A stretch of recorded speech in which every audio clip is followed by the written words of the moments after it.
Assalamualaikum warahmatullahi wabarakatuh. Perkenalkan, nama saya Nur Afni Lutfati Syifa.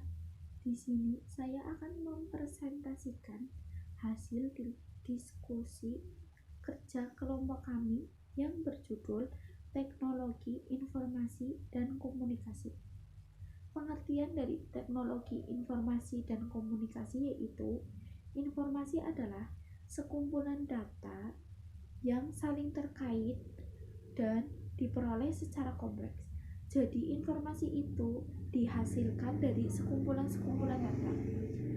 Kemudian komunikasi adalah suatu penyampaian dengan bentuk pesan, ide, atau gagasan pada satu pihak ke pihak lainnya agar sama-sama mengetahui.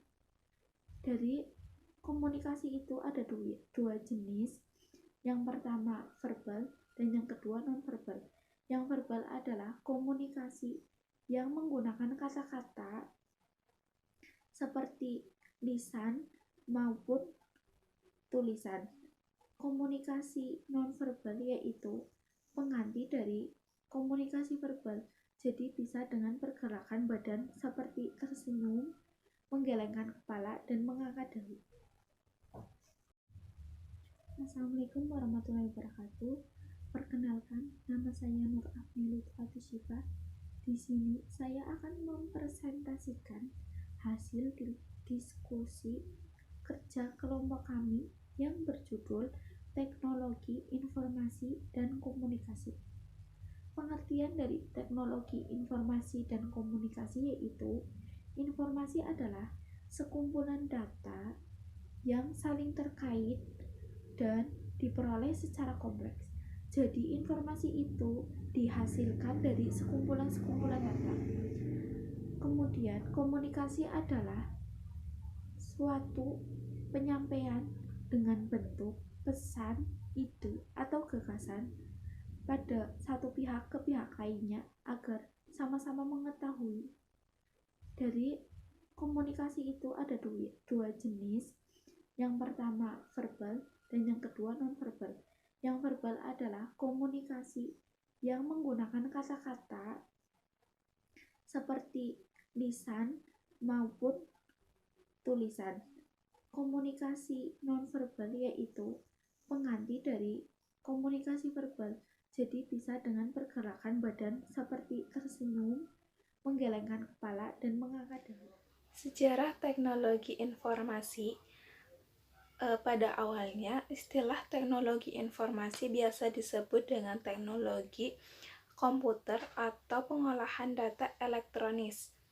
Istilah teknologi informasi mulai populer pada akhir tahun 70-an.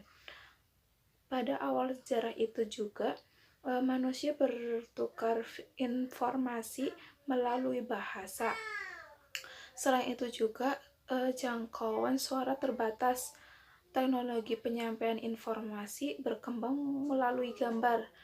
Beberapa gambar peninggalan zaman purba masih ada sampai sekarang, sehingga manusia sekarang dapat mencoba memahami informasi yang ingin disampaikan pembuatnya, dan ditemukannya alfabet dan angka Arabik memudahkan cara penyampaian informasi yang lebih efisien dari cara yang sebelumnya. Selanjutnya yaitu penerapan teknologi informasi dalam dunia pendidikan, yaitu ada dua. Yang pertama e-book. E-book adalah salah satu teknologi yang memanfaatkan komputer untuk menayangkan informasi multimedia dalam bentuk yang ringkas dan dinamis. Selanjutnya yaitu e-learning. E-learning adalah pembelajaran yang memanfaatkan teknologi elektronik sebagai sarana penyajian dan distribusi informasi. Mempresentasikan tentang peranan iptek dalam kehidupan sehari-hari. Yang pertama adalah peran iptek dalam bidang pendidikan. Dalam bidang pendidikan, teknologi itu sangat berperan penting. Antara lain, yang pertama adalah munculnya media massa, khususnya media elektronik. Pelajar atau siswa mampu menjadikan media elektronik ini sebagai sumber informasi dan sumber materi. Contohnya adalah internet. Dengan internet, siswa mampu dengan mudah mencari atau mengakses apa saja yang sekiranya diperlukan dalam pembelajaran. Jadi, guru tidak melulu atau tidak menjadi satu-satunya sumber informasi dan sumber materi bagi siswa. Dan yang kedua adalah munculnya metode pembelajaran. Dalam iptek itu berperan muncul metode pembelajaran baru, seperti contohnya adalah metode pembelajaran melalui audio visual. Contohnya atau yang biasa kita ketahui itu adalah YouTube. Jadi dengan adanya YouTube, siswa mampu dengan mudah melakukan metode pembelajaran yang abstrak.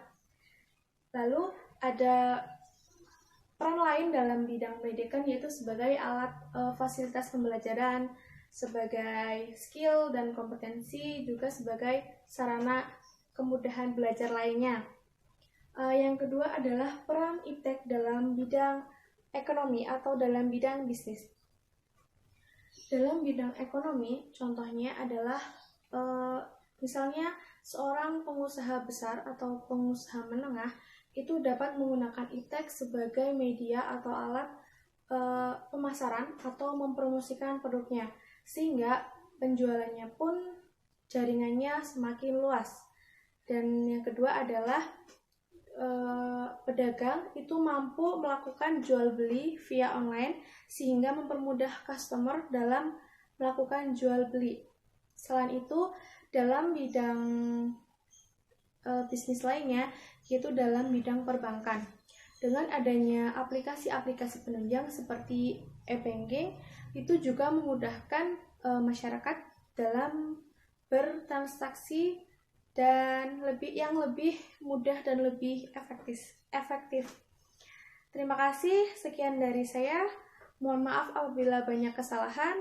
Wabillahi taufiq wal hidayah. Wassalamualaikum warahmatullahi wabarakatuh. Dan selanjutnya adalah peranan TIK dalam bidang kesehatan. Penerapan TIK dalam bidang kesehatan telah mengubah pola juru medis untuk mengetahui riwayat penyakit pasien, yaitu dengan sistem berbasis kartu cerdas atau smart card yang dapat digunakan oleh juru medis untuk mengetahui riwayat penyakit pasien tersebut. Digunakannya robot untuk membantu proses operasi pembedahan serta penggunaan komputer hasil pencitraan 3 dimensi untuk menunjukkan letak tumor di dalam tubuh pasien. Dan yang terakhir yaitu peranan TIK dalam bidang pemerintahan. Penerapan TIK dalam bidang pemerintahan dikenal dengan istilah e-government. Tujuan pemanfaatan TIK tersebut yaitu agar pelayanan kepada masyarakat lebih efisien. TIK juga dapat memberdayakan masyarakat karena dengan adanya infrastruktur e-government akan lebih mudah dan lebih cepat untuk mengakses informasi dari pemerintah.